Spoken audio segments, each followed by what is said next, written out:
마태복음 21장 28절 32절 한 절씩 교독합니다. 그러나 너희 생각에는 어떠하냐? 어떤 사람에게 두 아들이 있는데 맏아들에게 가서 이르되 오늘 포도원에 가서 일하라 하니 그러되 아버지 보냈나이다 하더니 가지 아니하고 둘째 아들에게 가서 또 그와 같이 말하니 대답하여 이르되 실소이다 하였다가 그 후에 뉘우치고 갔으니 그 중에 누가 아버지의 뜻대로 하였느냐? 둘째 아들이니이다. 예수께서 그들에게 이르시되 내가 진실로 너희에게 이르노니 세리들과 청년들이 너희보다 먼저 하나님 나라에 들어가리라. 다같이 요한이 의의 도로 너희에게 왔거늘 너희는 그를 믿지 아니하였으되 세리와 청년은 믿었으며 너희는 이것을 보고도 그에게 뉘우쳐 믿지 아니하였도다. 오늘은 나눔 예배인데요. 참 고민을 많이 했습니다. 이 설교를 짧게 전하고 나눠야 되겠다라는 생각을 가지고 설교를 준비하다 보니 저의 부족함으로 인해서 이걸 아무리 짧게 전해도 이거 뭐 힘들 것 같아요. 그래서 이 말씀 다음 주에 전하기로 하겠습니다. 말씀 다음 주에 전하기로 하고 오늘은 우리 한 분씩 나오셔서 나눔 예배. 제가 초대교회에서 예배를 연구하다 보니까 초대교회는 어떻게 예배를 드렸을까? 가정 예배를 드렸고 이렇게 딱딱한 의자에 앉은 게 아니라 이렇게 편하게 앉아서 일주일 동안 하나님의 말씀을 가지고 살았던 삶을 서로 나누었던 그런 예배였습니다. 오늘날에는 예배가 좀 이렇게 많이 진보되었는데 가끔은 그렇게 예배 드리는 것도 좋겠다라는 생각을 해봅니다. 그래서 이게 비성경적인 것이 아니고요. 우리 교회에서는 오전에는 이렇게 공예배를 드리고 오후에는 나눔 예배를 계속 드려왔는데 그동안 잠깐 멈춰져 있었습니다. 그래서 신앙생활의 핵심이 교제 아닙니까? 하나님과의 교제 그리고 이웃과의 교제입니다. 이웃과의 교제. 그래서 오늘 한 분씩 나오셔서 참 부담스러울 줄 압니다. 오후에는 그래도 좀 덜 부담스러운데 오전에 하려고 하니 얼마나 부담스럽겠습니다. 그러나 이 설교하는 것이 목사니까 당연히 한다라고 생각하는 여러분의 마음이 좀 바뀌었으면 좋겠어요. 저도 늘 그런 여러분이 지금 가지고 있는 그런 마음으로 여기 서거든요. 그러니까 한번 입장을 바꿔서 일주일 동안 살았던 혹은 그 전에 살았던 삶 가운데 우리가 나누고 싶은 이야기 있으면 나누시고요. 안 나누셔도 돼요. 부담스러워하지 마세요. 나는 나눌 게 없는데 나는 나누고 싶지 않은데 왜 자꾸 나누려고 그러면서 막 절대 안 나와도 괜찮습니다. 그래서 한 분만 나오면 한 분하고 시간이 남으면 제가 설교하면 되니까요. 이미 다 준비되어 있습니다. 저도 어제 부담 없이 정말 어제 저는 늦게까지 고기 구워 먹었습니다. 설교가 그렇게 목사한테 부담이 됩니다. 그래서 오늘 한 분씩 나오셔서 나누도록 그렇게 하겠습니다. 하나님은 편지를 보게 하셨습니다. 하나님은 직분을 주신 이유를 듣게 하셨습니다. 하나님은 믿음의 명문 가문을 세워가는 것이 앞으로의 사역이라고 말씀하셨습니다. 저희 임직식 맞아서 장인 장모님이 이제 또 장모님 권사님이시거든요. 근데 이번에 임직식 때 이제 오셨다 가셨는데 이제 가시기 전에 편지를 저한테 주시고 가셨어요. 저를 위해서 임직한다고 편지를 써주시고 가셨는데 이제 사위가 안수집사 임직한다며 축복의 내용과 믿음의 선배이자 먼저 된 장로님과 권사님으로서 조언을 해주셨는데요. 편지 내용 중에서 가장 마음에 와닿았던 것은 직분을 주신 이유가 주님의 일에 충성하고 교회와 목사님을 잘 섬기고 협력하여서 빛과 소금의 역할을 하라는 주님의 명령이라는 말씀이랑 그리고 모든 상황 속에서 내 생각을 내려놓고 하나님의 뜻을 구하며 순종하라는 말씀이 가장 저한테 많이 남았었고요. 믿음의 명문 가정을 세워가는 가정인데도 함께 기도해 주신다는 말씀이 또 힘이 되었습니다. 그러면서 믿음의 선배를 통해서 하나님이 이렇게 나와 가정에 힘이 되어 주시고 또 말씀하여 주심에 감사하며 감동했고 또 앞으로 믿음과 신앙의 대를 이어 하나님이 기뻐하시는 믿음의 가문을 만들어가는 삶을 살아야겠다고 다짐한 한 주였습니다. 주님은 나에게 좋은 부모님을 보게 하셨다. 이번 주 주님은 나에게 사랑해 고마워 힘내세요라는 말을 느끼게 해주셨다. 이번 주 한 주간의 삶은 내가 하는 모든 일을 사랑하자입니다. 나에게 좋은 부모님을 보게 하셨다라는 말은 제가 살아갈 때 힘이 돼주고 항상 응원해 주시는 분을 계속 생각하게 됐어요.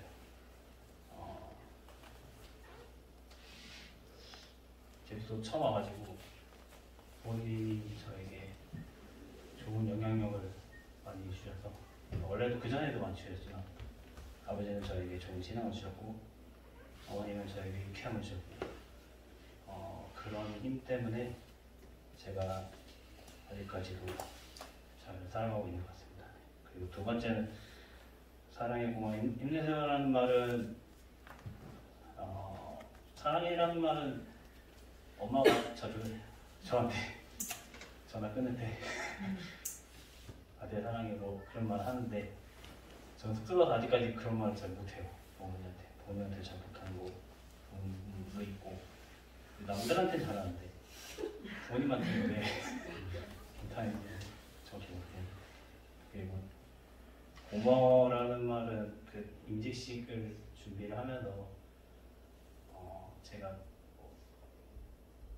되게 그렇게 막 극수량이지만 잘 도와드리지 못했지만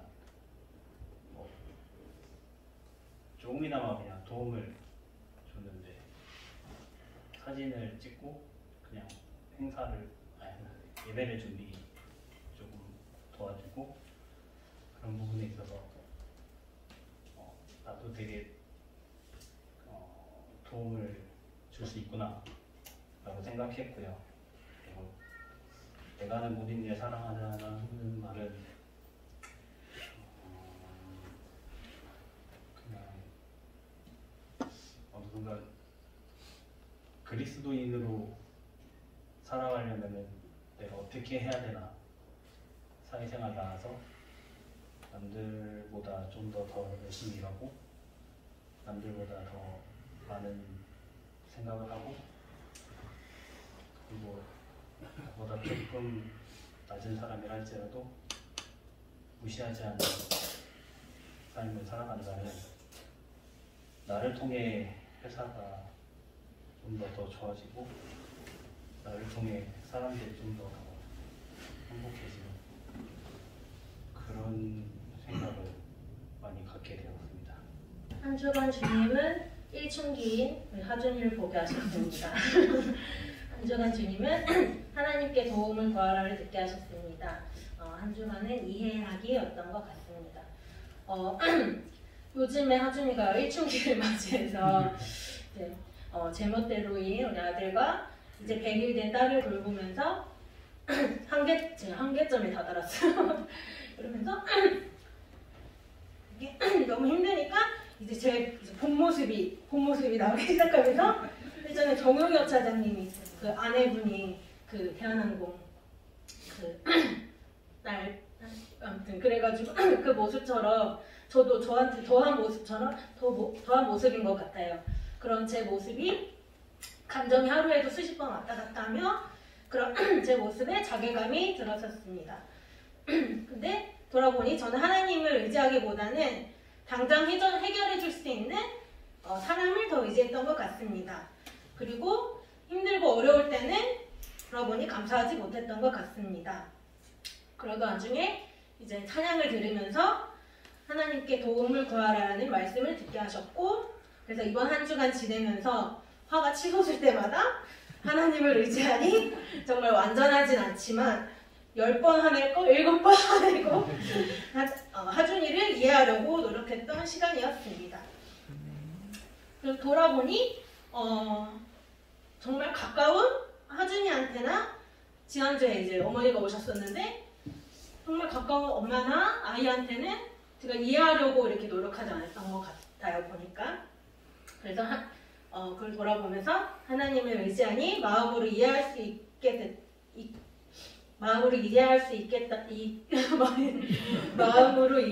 있다는 것을 다시 한번 깨닫게 하셨고, 그래서 앞으로도 하나님을 의지하며 살아가겠습니다. 이번 한 주 저희 집에 가계부를 보게 하셨고 회사가 어렵다는 말을 듣게 하셨고 이번 한 주는 먹이시고 입히시는 하나님입니다. 저희가 요즘에 이렇게 살아오면서 우리가 쓸 것도 없지만 회사에서 필요한 자재나 원래 회사에서 파는 식비랑 기름값 이런 거 다 제주는데 그런 걸 제대로 받지 못하고 있어요. 그래서 그런 월급도 나오지만 월급을 제대로 받고 있는 중이 아니었는데 그래서 이렇게 마이너스고 마이너스 있는 중에 기도하면서 하나님께 물질을 맡기고 하나님과 내 나라와 이를 위하여 기도하니까 하나님께서 때에 맞춰서 우리가 필요한 만큼 뭐 장려금을 주시고 지원금을 주시면서 우리가 필요한 부분들도 메꾸게 하시고 저희가 결혼 준비하면서 받았던 대출이 있는데 그것도 이제 또 만기가 돼서 다 갚게 된 거예요. 우리가 이렇게 부족하지만 하나님의 나라를 위해서 일하고 하나님을 섬기니까 하나님께서 채워주시는 것을 보면서 진짜 공중의 새처럼 들의 백합화처럼 하나님께서 먹이시고 입히시는구나 하는 것을 많이 느꼈고 제가 걱정하고 이거 언제 다 갚지? 내일 뭐 먹지? 이렇게 걱정했던 것이 다 쓸모없게 되면서 앞으로 우리가 더 갚아나가야 될 것들이 많지만 하나님을 더 의지하고 믿으면서 이것도 걱정하지 않게 되고 하나님께서 더 채우실 것을 믿는 한 주였습니다. 이번 연도 하나님께서는 하루를 계획해서 살라는 아빠의 말씀을 듣게 하셨고 계획대로 사는 나를 보게 하셨고 저의 사역은 성장하고 있는 나입니다. 사실 이번 연도 계속 아빠가 이렇게 계획하고 플래너를 쓰면서 살라고 하셨는데 자꾸 이렇게 시키고 하니까 하기 싫고 귀찮기도 해서 그렇게 안 하고 그냥 제 맘대로 살았거든요. 근데 갑자기 주일 예배 끝나고 쉬고 있는데 계획해서 살고 싶다는 생각이 팍 들면서 갑자기 이렇게 알람 맞추고 그렇게 살았었는데 이렇게 사니까 하루가 뿌듯한 것 같기도 하고 즐겁고 성장하는 것 같아가지고 이렇게 썼습니다.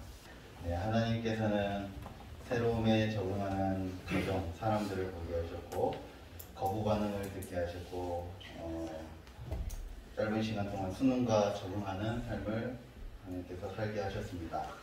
아까 현선 지사님 얘기 들으면서도 아이를 키운다는 게 다 비슷한 것 같아요. 말하진 않지만 다들 그렇게 겪으면서 키웠다라고 하는 것을 저도 이번 조금씩 느끼고 있으면서 가장 큰 하나님께서 이제 새로움은 쉬운 일을 주셨는데 이제 저는 결혼을 못할 거라 생각하고 제주도에서 독신의 은사가 발견되면서 혼자 사는구나, 나는 혼자 잘 살 것 같은데 생각을 하고 있다가 귀한 아내 주고 귀한 시원이를 주면서 사는데 이 거부 반응이 많이 일어났어요. 알게 모르게 저도 뒤에서 많이 싸우거든요. 오신 분들도 많지만 지금도 시온이 태어나고 한 100일 동안은 많이 싸웠던 것 같아요. 이제 애기한테는 뭐라 못하니까 둘이 투닥거리는 거죠. 근데 이게 100일이 지나고 이제 160일 다 돼서 그러니까 이제 이것도 이제 수능하는, 적응 이전에 제가 먼저 이걸 받아들이려고 계속 노력을 하니까 수능하는 저를 보게 되면서 이제 적응이 되더라고요. 이제 분유타고 퇴근해서 와서 애 씻기고 하는 것들이 처음에 너무 싫고 귀찮고 나 쉬고 싶은데 라는 생각이 너무 많이 들었는데 이거를 수능하고 그래서 말씀도 보고 기도하고 하니까 이게 이제 적응이 되면서 이제 하나님께서 귀하게 적응하게 하셨습니다. 그럼에도 불구하고 앞으로 이제 현선 지사 얘기 들으면 걸으면 틀려, 기면 틀려. 키우신 분들이 얘기하잖아요. 이러면 틀려, 이러면 새로운 세상이 시작돼. 그런 것들 얘기 들으면서 이제 긴장하고 준비하고 하나님이 주신 귀한 자녀도 잘 양육하면서 잘 살겠습니다. 네, 저는 이번 한 주에 하나님과 저의 관계 속에 나의 의라는 불순물을 보게 하셨고 또 무기력이라는 것도 이렇게 느끼게 하셨고 그랬습니다.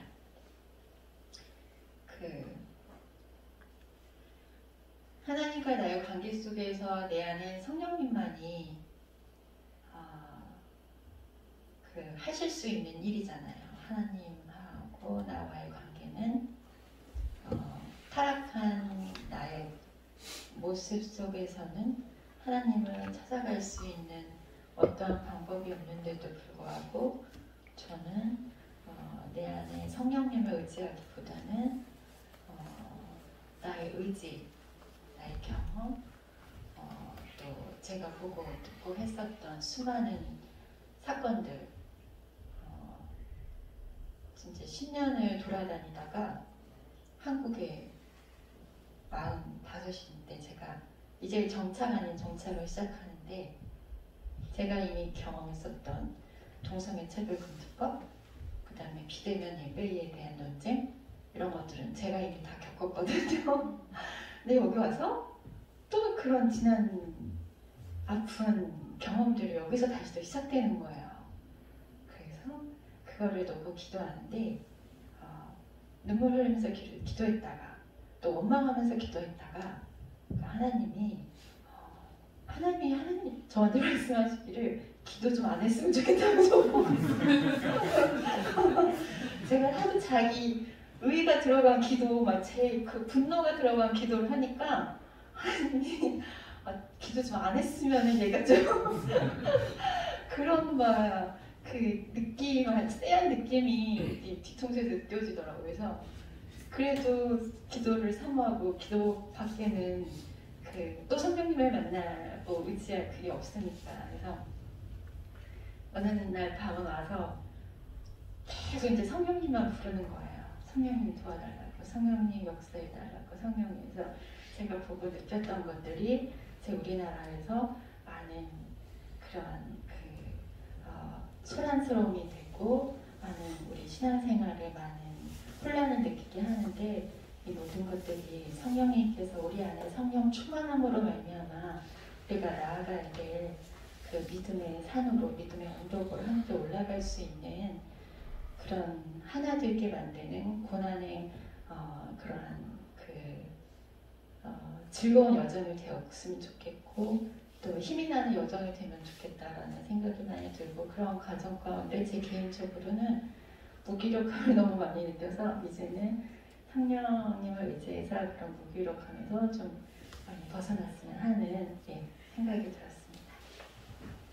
이번 주 저는 한 사람의 삶을 보게 하시고 그분의 삶을 통하여 제 안에 사울의 모습이 있음을 깨닫게 하셨습니다. 이번 주 저의 삶은 하나님께서 원하시는 진정한 회개입니다. 저는 매일 아침 일어나서 기도하고 말씀 보는 것을 습관화하려고 굉장히 많이 노력하고 있는데요.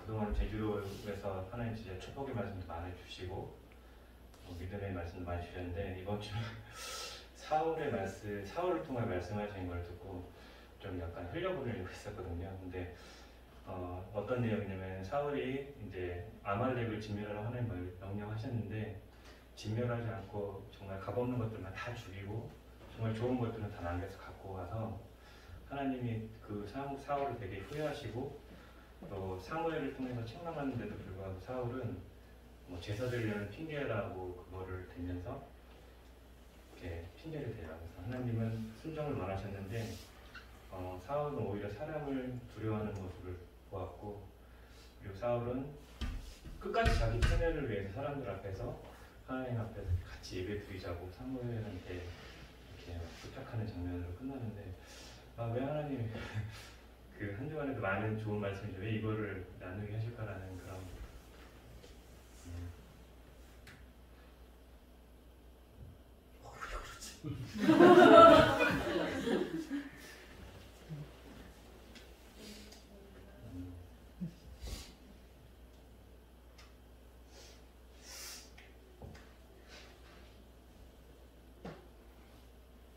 사실은 되게 좋아요 이런 말씀을 듣고 근데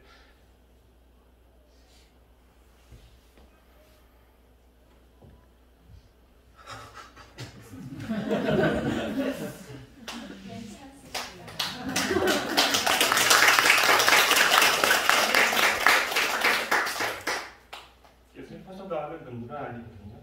근데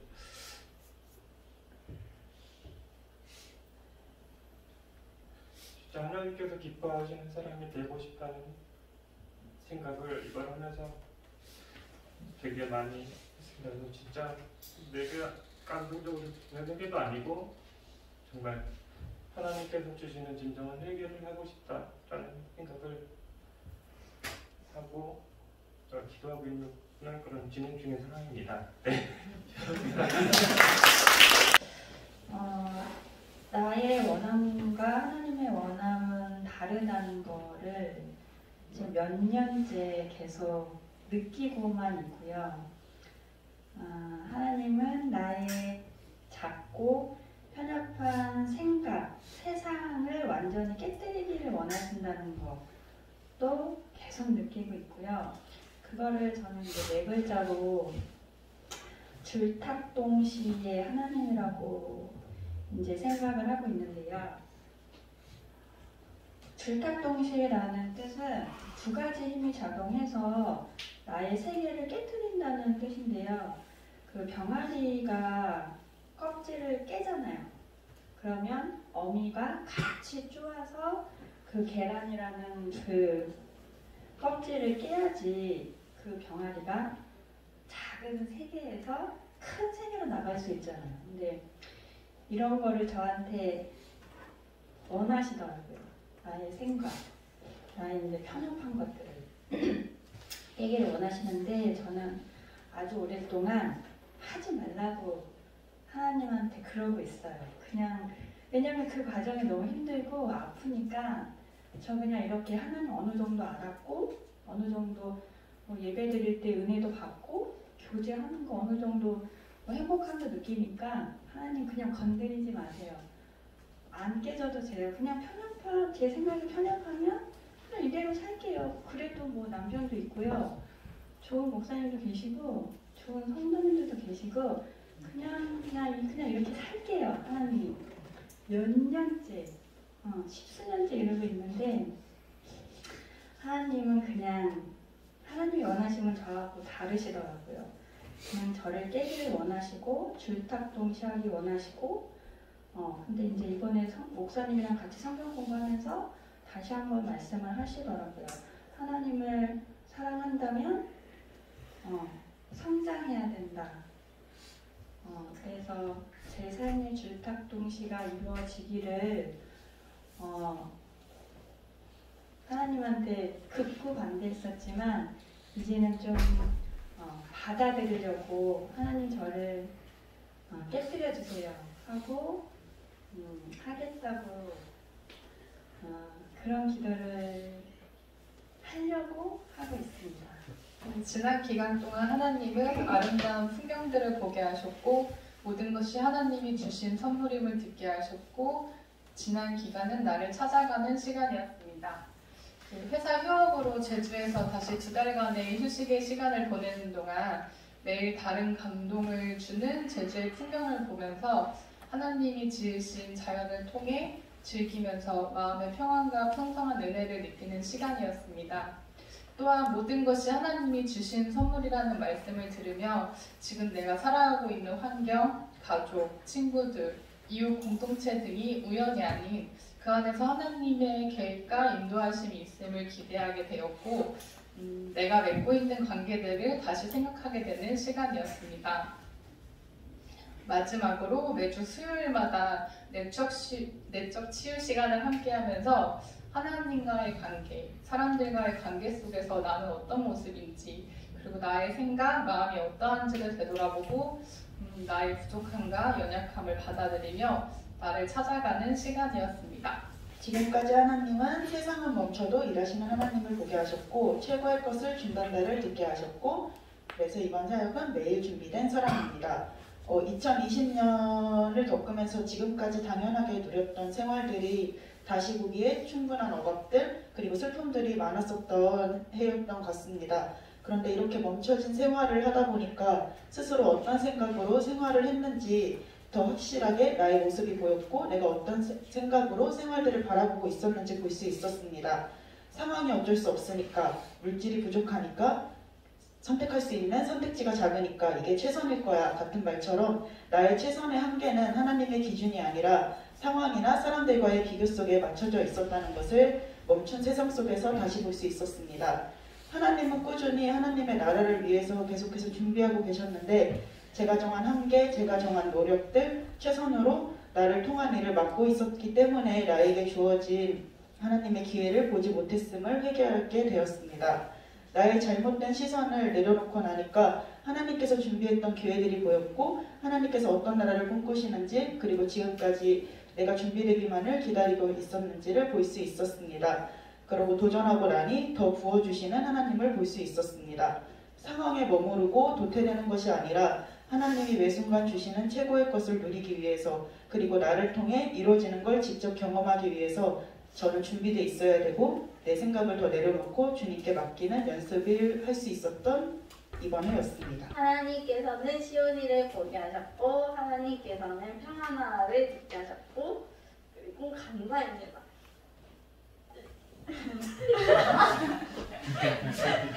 시온이가 제가 복직을 준비하면서 어린이집을 가거든요. 진짜 태어나서부터 너무 기쁨인데 그 애한테 항상 죄책감이 늘 있었어요. 아 내가 복직하면 시온이 어떡하지? 계속 그런 게 애가 진짜 순한데 밖에서 나가면 밥도 못 먹고 잠도 못 자고 집에 오면 엄청 막 울고 그러거든요. 그러면 이제 복직하고 나면 또 그래서 이제 슬슬 복직 준비를 하면서 이제 임신했을 때부터 기도하면서 준비했던 거를 지금 하고 있는데 사실 그게 진짜 정말 그 전날까지 안 풀렸어요. 막 20-30군데 전화해도 우린 받아줄 수 없어요 그랬는데 정말 기적적으로 시온이를 이제 맡기는 곳에서 해준다고 하면서 했고 정말 임신했을 때 구체적으로 하나님께서 하나님 저 시온이 있는데 하나님 아시죠? 제가 포기하면은 편한데 포기하고 싶지 않고 하나님께서 도와주시고 은혜 주셔서 하는 거라고 앞으로도 그렇게 해주시고 혹시라도 안 돼도 감사하다고 이번엔 안 되면 하나님의 때에 있으니까 그래도 감사합니다 하고 그렇게 준비하니까 하나님께서 정말 예비하신 대로 잘 이렇게 해주시더라고요. 그러면서도 계속 기도할 때마다 하나님께서는 평안하라고 하셔가지고 평안했던 그 시간들이었고 이번에는 그래서 감사입니다. 정말 지난번 목사님 얘기하셨죠? 감사하니 감사한 일밖에 안 생긴다. 제명이 되었습니다. 정말 제가 이제 원망 불평으로 이제 그 감사로 바꾸니까 진짜 감사할 일밖에 안 생기더라고요. 정말 이쯤 되면 내가 이 많은 어려움을 겪었는데 이제는 복 주실 때도 됐는데 아직도 왜 이 모양 이꼴로 사는가 원망도 많이 했었거든요. 근데 다 내려놓고 정말 이제 하나님이 모든 범사에 감사하는 말씀 계속 묵상했어요. 돌이켜보니까 정말 원망보다 감사 못한 일보다 감사하는 일이 더 많은 것 같았어요. 그래서 너무 감사하고 심지어 이제 마트에 가서 정말 보고 싶은 걸 줬다 놨다 하는 거는 난생 태어나서 처음인 것 같았어요. 솔직히 뭐 먹고 싶다고 돈을 주고 살 수도 있지만은 근데 진짜 아까워서 못 사 먹었거든요. 근데 하나님 나 이 마음을 정말 또 위로해 주셔서 또 어떤 사람을 통해서 사과도 주시고 또 귤 좋아하니까 귤 농장까지 주시고 정말 너무너무 감사한 일만 생겼어요. 그리고 제가 또 내가 백을 하나 또 사야 되겠다 생각을 했는데 또 백도 생기고 참 너무너무 감사하더라고요. 진짜 매일매일 뭐가 감사한지는 모르겠지만 근데 감사하라고 매일매일 얘기하니까 정말 감사하는 일밖에 안 생기는 것 같아요. 감사하는 한 주였습니다. 저는 참 평안과 참 기쁨이 어디서 오는지 알게 하셨고 정말 또 우리 한 최근 한 달 동안 여러 우리 성도님들 같이 만나게 하셨고 그리고 없는 와중에도 이렇게 또 나눌 수 있도록 하셨고 또 새로운 일을 이렇게 준비할 수 있는 그런 기간들이 이번 주간에 되었습니다. 그래서 지금 코로나로 인해서 다들 어렵고 힘들고 이러실 때도 그런 와중에도 항상 주님을 중심적으로 하나님을 중심적으로 성령이 우리 속에 오셔서 주님이 주시는 마음으로 이렇게 행하고 사니까 정말 여기 옛날에 내가 30대, 20억 대 이상을 가지고 부를 누리고 살았는데도 그때는 하나님을 몰랐어요. 그럴 때보다도 지금은 가진 게 없지만 모든 것을 다 가진 자로다 말씀하셨듯이 지금 없지만 그때보다 더 마음의 평안을 누리고 행복을 느끼고 또 어려운 사람들을 알게 되고 이전에는 몰랐지만 내가 이렇게 낮아지고 깨지고 힘들어지니까 옆에 사람, 주위 사람들을 돌아볼 수 있게 되고 그래서 그 사람들 하나님이 주시는 그 마음으로 행하면서 살아야 되겠다. 이것이 정말 참 기쁨과 참 행복이 오직 하나님 한 분으로부터 온다는 것을 느끼는 그런 날이었습니다. 참 또 새로운 일을 이렇게 어려운 와중에도 일이 어렵기 때문에 또 새로운 도약을 할 수가 있고 이것이 어려움이 또 새롭게 좋은 기회로 이렇게 변화될 수 있는 그런 기회가 되었으면 해요. 전부 다 모두 이거 어렵다고 낮추고 이렇게 어려울수록 진짜 주님께 나와서 기도하고 하나님께 지혜를 구하고 하다 보면 하나님이 주시는 생각으로 또 새로운 일을 도전할 수 있다는 그런 일이기 때문에 힘든 어려움은 새로운 도전의 기회다 이런 생각을 많이 한 그런 한이었습니다. 감사합니다. 하나님은 자녀를 통해 나의 모습을 보게 하셨고 완벽하지 않아도 대를 듣게 하셨고 한 주간 하나님의 사랑이었습니다. 자녀들을 통해 저희 모습을 본 거는 아이들을 보면서 아이들의 부족한 모습을 보면서 내가 하나님 앞에 그런 모습이었다는 걸 많이 요즘 깨닫게 돼요. 예전에는 아이를 가지기 전까지는 그래도 나는 하나님 앞에서 완벽하다는 모습이 제 안에 그런 근거 없는 자신감이 되게 많았었거든요. 나는 그래도 교회에서 열심히 하고 뭐든 열심히 하니까 나는 최선을 다하니까 하나님 앞에서 나는 완벽해. 이게 나의 기준 안에서 완벽했었는데 아이들을 보니까 내가 하준이와 하원이를 보는 모습이 하나님이 나를 이렇게 보시는구나라는 되게 많이 깨닫게 되면서 그 하나님의 사랑이 되게 요즘 크게 좀 많이 다가오는 것 같아요.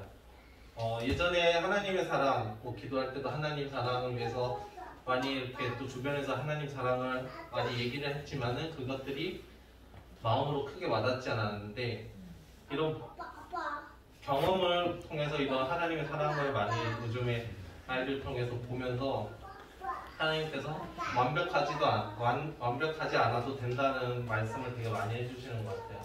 저는 제 스스로 뭔가 완벽하지 않으면 하지 않으려는 이런 마음들이 되게 많았었거든요. 어릴 때부터 지금까지 내가 내 스스로 그 기준에 맞춰서 내 스스로 그거를 만족시키고 완벽하게 하지 않는다면 그냥 아예 시도조차 하지 말자는 마음이 되게 강했는데 하준이나 하원이를 보면서 하나님이 저한테 항상 그렇게 말씀하시는 완벽하지 않아도 너는 나의 자녀고 하나님의 택함받은 백성이라는 그 사실 하나로도 되게 감사한 한 주였습니다.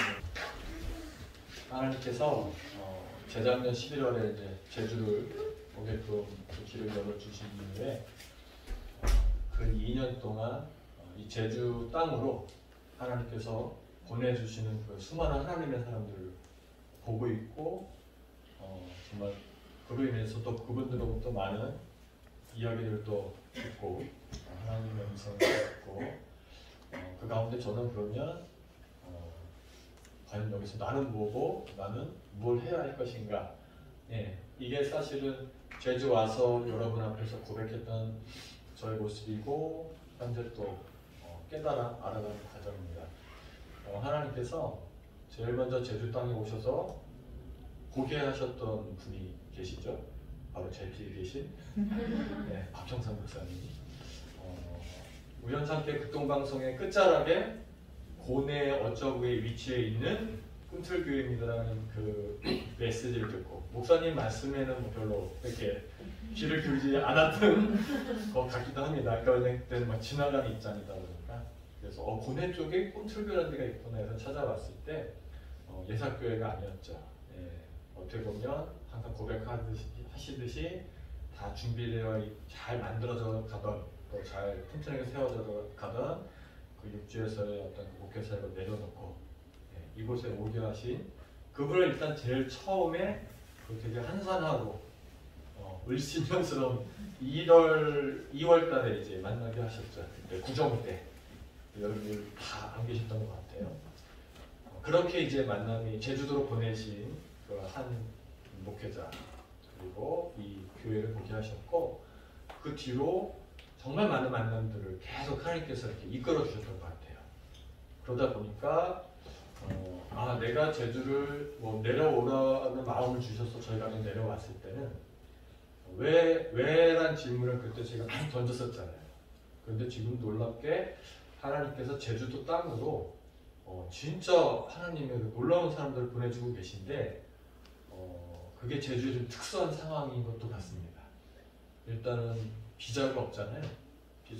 무비자를 내려올 올 수 있으니까 선교사님들이 일단 제주 쪽으로 오는 것도 좀 더 수월하신 것도 같고 이러는 코로나 시대에 진짜 그런 하나님의 사람들을 보내주시는데 이분들의 특징이 동일합니다. 제주도 가래. 그래서 그냥 가라는 음성을 두고 몇몇이 기도를 하시는데 각각의 사역지에 있는 분들이 다 제주를 얘기하시니까 갑자기 웬 제주? 모여서 소통해보니까 제주야. 다시 또 기도하고 모이니까 또 제주야. 근데 우리는 돈도 없고 아무것도 없어. 일단 항구가 나가.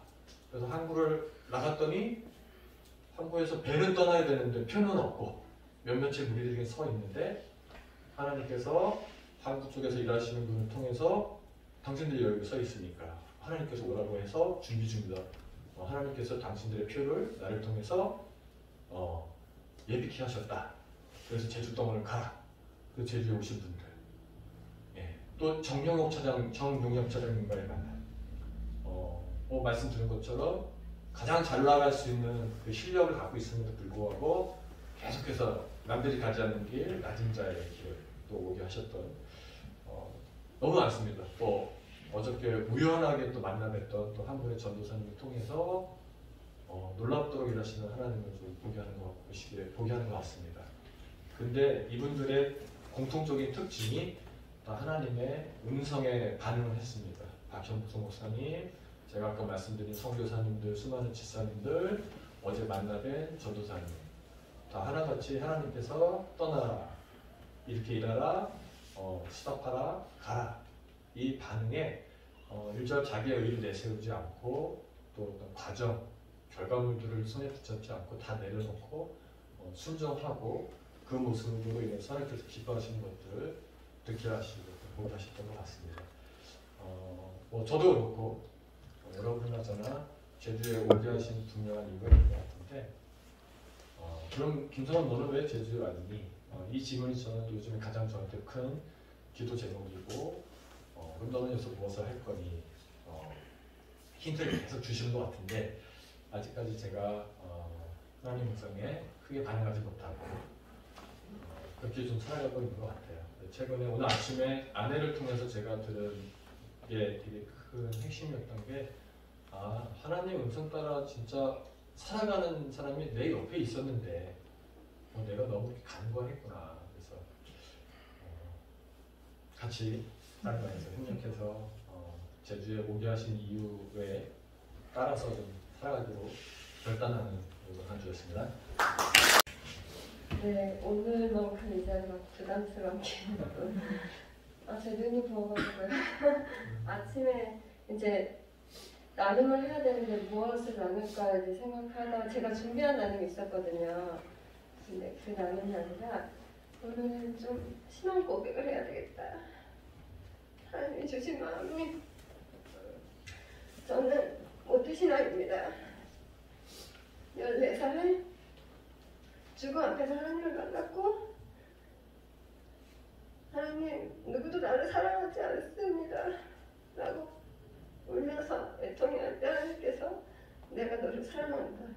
정확히 제 마음 안에 울림으로 주셨고,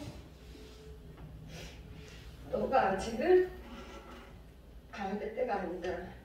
그러면서 제가 살 수 있는 소망을 주셨고요. 살아오면서 하나님께서 죽을 수 있는 여러 상황들, 강도를 만나고 불의에서 구해주시고, 살아오면서 많은 과정 속에 하나님께서 함께 하셨거든요. 근데 이제 지나오면서 제가 하나님한테 기도했었어요. 근데 그게 생각나더라고요. 하나님, 다른 사람들은 제 삶을 보고 너 왜 이렇게 복잡하게 사니? 너 왜 이렇게 힘들게 사니라고 말할 때 하나님, 제 삶이 간증이 되게 해주세요라고 기도를 했었거든요. 그러면서 지금까지 돌이켜 오면서 제 삶을 보게 하셨습니다. 보게 하셨고, 하나님의 음성이 무엇이냐, 그때 당시엔 정말 강하게 저에게 말씀하셨어요. 저에게 보여주시고 손을 내미시고, 내가 널 사랑해, 내가 널 사랑하잖아. 분명하게 응답하셨고 듣게 하셨는데, 지금 살아오면서 하나님께서 제게 깨닫게 하신 거는 여전히 나에게 말씀하시고 계시고, 그 말씀이 너무 세밀한 음성으로 저에게 말씀하신다는 것을 깨닫게 하셨어요. 그래서 제가 하나님, 요즘에 어떻게 해야 될까요? 무슨 기도를 해야 될까요? 라고 물을 때 하나님께서 그때그때 주시는 말씀을 가지고 기도를 하게 하시고, 이게 하나님의 음성은 예전처럼 강하게 너 지금 아니야, 내가 널 사랑해 라고 너무나도 강하게 얘기하시지는 않는 지금 음성이지만, 지금까지 살아오는 모든 과정 속에서 하나님이 제 삶을 이끄셨던 분이시고, 하나님이 모든 것의 주인 되심을 고백할 수 있게 하셨고, 또 앞으로도 하나님께서 제 삶을 통해서, 제 입술을 통해서 하나님의 영광 받으시며 또 제 삶에 간증이 되는 삶이 되어야 되겠다라는 마음을 오늘 아침에 주셔서 함께 나눕니다. 한 주간 일터를 주관하시는 하나님을 느끼게 하셨고,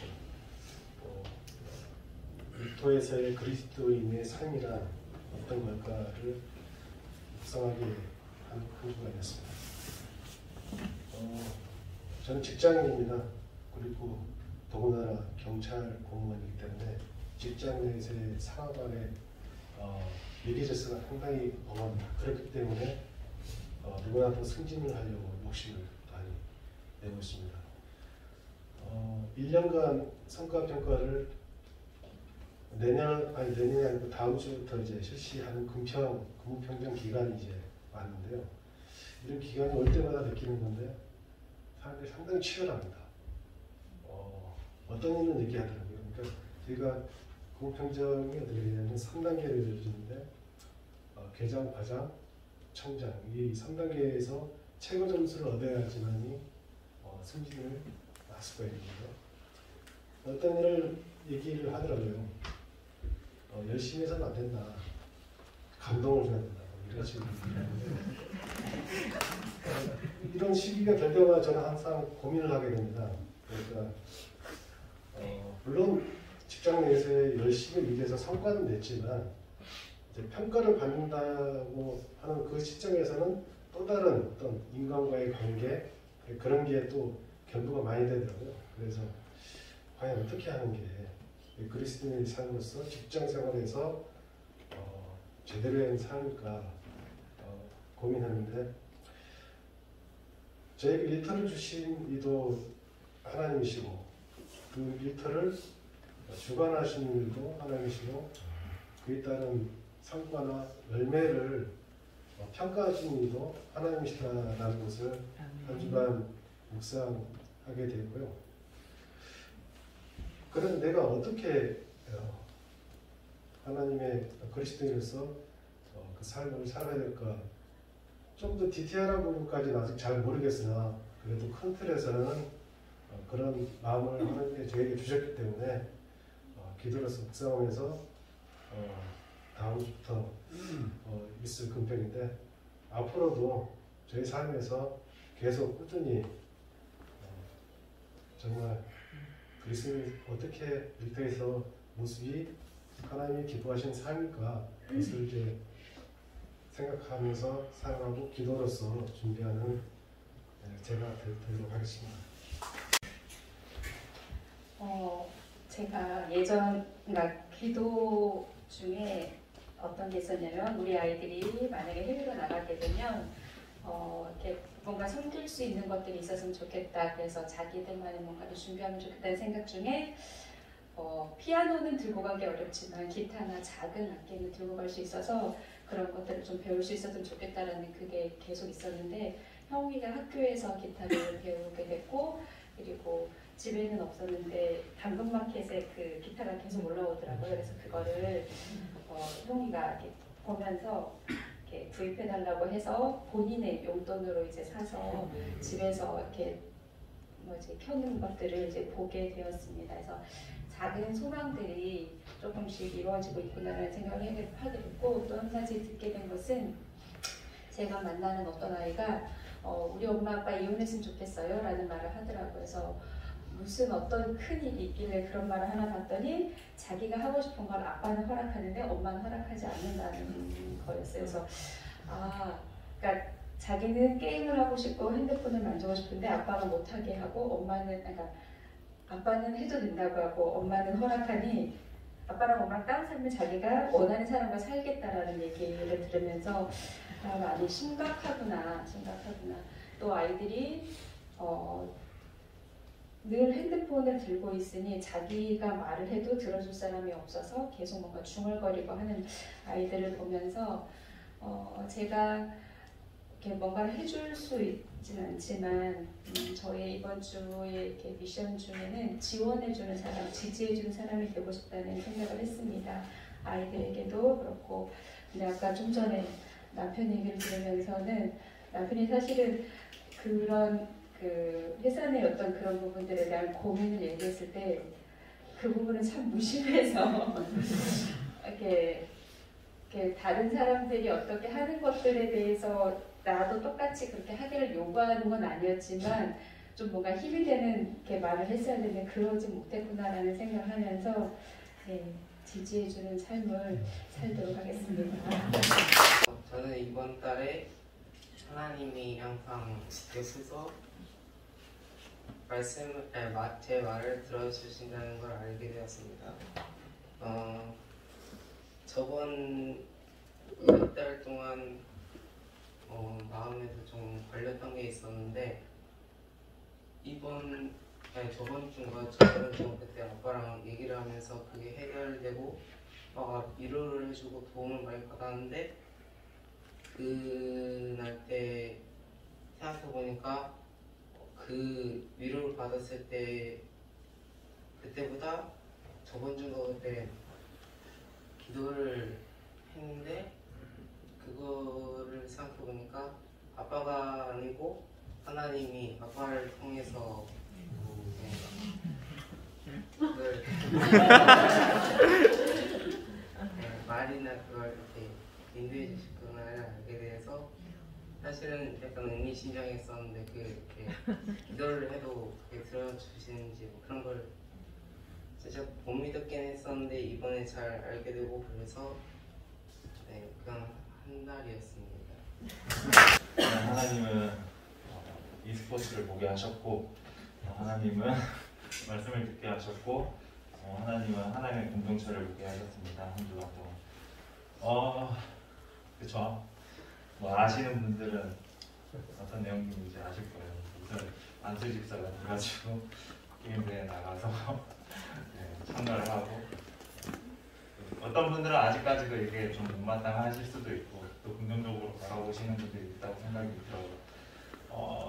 어렸을 때부터 게임을 정말 좋아했어요. 방에서 안 나오고 그냥 게임만 했습니다. 공부도 안 했고 공부를 해야 되는 이유도 몰랐고 그리고 저 때는 그게 없었어요. 셧다운제라는 게 없어서 제가 중학교, 고등학교 때까지 방에서 이제 그때는 모니터가 있으니까 이불을 뒤집어 써가지고 새벽 내도록 이제 게임을 했던 거죠. 그래서 이제 새벽에 이제 아버지가 깨시거나 어머니가 깨면 이제 이제 맨날 맞아가면서 그래도 불구하고 게임을 했습니다. 근데 참 이게 저한테는 항상 이게 계속 이제 부정적인 단어를 계속 듣다 보니까 이거에 대한 미래는 없는 줄 알았어요. 계속해서 그냥 잘못된 게임은 악화되는 이 사람이 살아가서 도움이 전혀 안 되는 건 줄 알았거든요. 근데 이게 하나의 문화가 되고 또 하나의 온라인의 또 형태가 되고 또 한국에 자리 잡은 선전적인 것들로 계속 변화가 되더라고요. 사실 제가 고등학교 때 목사님을 만나고 나서 따라다니면서 아마 준석 집사, 황진희 집사, 뭐 지금 태안 집사였지만 제일 많이 혼났던 사람이 저였던 것 같아요. 그러니까 온라인 문화에서 배운 것들로 인해서 좀 공동체 생활이 방해가 되는 아마 가장 많이 혼났던 사람인 것 같아요. 얘가, 그러니까 준석 집사가 야라고 하면 저도 야라고 했는데 제가 혼나는 거예요. 그렇게 느껴졌어요. 항상 제가 잘못한 것 같고 제가 이 공동체에 항상 피해를 주는 것 같아서 항상 마음이 무거웠었어요. 대학교 때. 근데 그런 거 하나 둘씩 수정해 나가고 알아가고 몰랐던 하나님 말씀을 배우게 되니까 지금 사실 이제 대회 나가서 제가 지역에서는 우승을 했지만 전국 나가서 이제 8강에서 떨어졌어요. 근데 제가 만든 팀이 한 3-4개가 있는데 그 팀이 지금 1등을 하고 2등을 하고 결과적으로 우승을 하게 된 거죠. 전국대회에서. 그리고 뭐 프로팀도 이기게 되고. 근데 그거는 제가 잘했던 게 아니라 하나님께서 주신 말씀으로 이 아이들을 양육을 했어요. 온라인 문화는 사실상 어른들은 지금 10대, 20대들이 잘못하고 있는 걸 짚어줄 수 있는 사람이 아무도 없잖아요. 그냥 단순히 여러 공간에서 만나서 패드립 하는 친구를 만나고 색드립 하는 친구를 만나서 여러 가지, 그러니까 부모님들도 그러잖아요. 아이들을 키울 때 얘가 좋은 친구들을 만나서 건강하게 자라길 원하잖아요. 저도 똑같은 마음이었던 것 같아요. 정말 못난 애들을 울면서 밤에 자서 전화 와가지고 자기 부모님이랑 싸웠던 이야기를 하고 또 친구랑 싸웠던 이야기를 하고 예전에 이런 모습이 아니었는데 이런 모습으로 변해가는 걸 저한테 하소연을 하는 거예요. 그래서 저희 웃기지만 온라인에서 저도 그런 공동체를 만든 거죠. 하나님께서 가르쳐 주신 공동체를 이 아이들한테 가르치니까 정말 예상치 못했던 애들이 우승을 하고 정말 우승하지 못할 것 같던 애들이 발전을 하고 그래서 참 어떻게 보면 이 부분들이 제가 하나님께 배운 공동체식을 이 아이들한테도 만들어서 이 하나님께서 가르치신 본받은 그대로 이 아이들을 가르치다 보니까 어느 순간에 한 게임에 브롤스타즈라는 이 작은 모바일 게임에 최고의 팀으로 성장시켜 주신 거죠. 물론 저는 떨어졌지만 그 아이들을 격려해주고 위로를 해주다 보니까 제가 해야 될 역할들, 그러니까 성인으로서 10대, 20대, 30대 살 때가 이 게임을 즐기지만 제가 해줄 수 있는 거는 이 아이들과 경쟁을 해서 우승하기보다는 이 아이들의 바른 길을 잡아줄 수 있는 사람이 됐으면 참 좋겠다는 그런 생각을 했던 것 같아요. 그래서 저는 하나님께서 주신 말씀으로 이 아이들을 가르치다 보니까 조금 더 최고의 팀을 만들 수 있었던 그런 결과물이었던 것 같아요. 그래서 저도 아직 자녀는 없지만 이 아이들의 고민, 또 제가 제일 못났던 공동체에서 배웠던 그런 것들을 개선해 나가면서 이 아이들에서 정말 긍정적인 영향력을 줄 수 있는 사람이라고 생각을 했던 시간들이었던 것 같습니다. 네, 하나님께서는 보이지 않는 선한 손길을 보게 하셨고 들려주신 것은 다음 옴니버스를 듣게 하셨고 제 사역은 믿음의 도약입니다. 올해 하나님은 제게 자신을 사랑하라는 깨달음을 주셨습니다. 그래서 제 인생에서 내가 이토록 귀한 사람임을 처음 깨달았고 연약하고 추악해서 견딜 수 없었던 제 자신을 보혈로 구별해 주신 주님의 사랑을 내 영이 깨닫고 나니 나를 사랑할 수 있게 되었습니다. 그러자 놀랍게 내 약점들이 하나씩 채워지는 것들을 경험하게 되었고 또 그 역전을 경험하자 하나님이 역사하시고 일하심이 너무나 크게 느껴져서 정말 매 순간이 감동이고 행복이었습니다.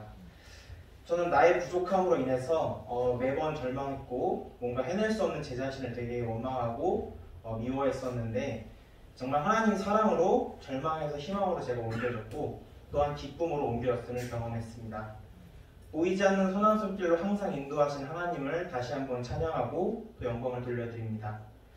그리고 다음 옴니버스라고 고백한 것은 하나님께서 이제 제게 새로운 이야기를 보여주고 계시는데요. 그것은 바로 사업에 대한 비전입니다.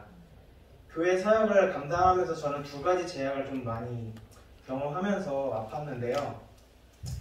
먼저는 물질적인 제약이었고 두 번째는 시간적인 제약이었습니다. 교회 사역이 있을 때 저는 이 두 가지 제약으로 인해서 세상에 묶여있을 때가 한두 번이 아니었고 그때마다 저는 제 자신한테 물었습니다. 너는 하나님과 세상 중에서 과연 무엇을 더 사랑하는가?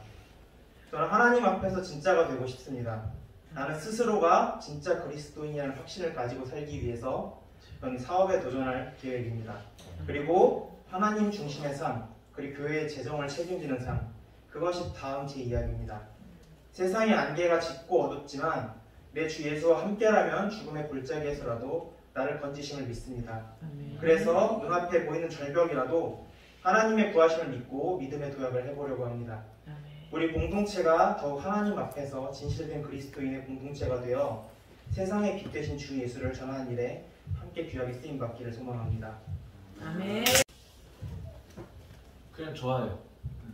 그냥 우리 늘 이렇게 함께 그냥 성경에서 추구하는 교회를 추구해 나갔으면 좋겠습니다. 세상에 있는 어떤 교회를 닮아가려고 하는 게 아니라 성경에 나온 교회 자꾸 비교하지 말고 하나님은 여러분 한 사람 한 사람을 존귀하게 여기거든요.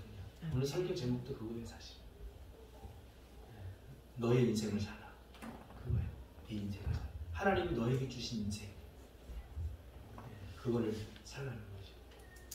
나라고 생각하는 나, 그 속에 내면에 깊게 들어가 보면 사실은 죄로 말미암아 왜곡되어진 나, 아니오라고 말하는 그 부정성 안에는 왜곡되어진 내가 있거든요. 그걸 뚫고 들어가면 하나님이 세상 무엇과도 바꿀 수 없는 존귀하게 여기는 나를 발견하게 되거든요. 명균 집사님은 그걸 발견한 거고 저도 발견하고 열등감 다 해결됩니다. 이 안에서. 그래서 우리 작지만 정말 행복하게 저는 감히 지구상에서 존재하는 목사님들 중에 가장 행복한 목사라고 자부합니다. 왜냐면 여러분들 때문에. 또 정효 PD도 와서 항상 그래요. 행복한 목사님 이렇게 이야기를 해요. 여러분들도 행복해졌으면 좋겠습니다. 기도하겠습니다. 하나님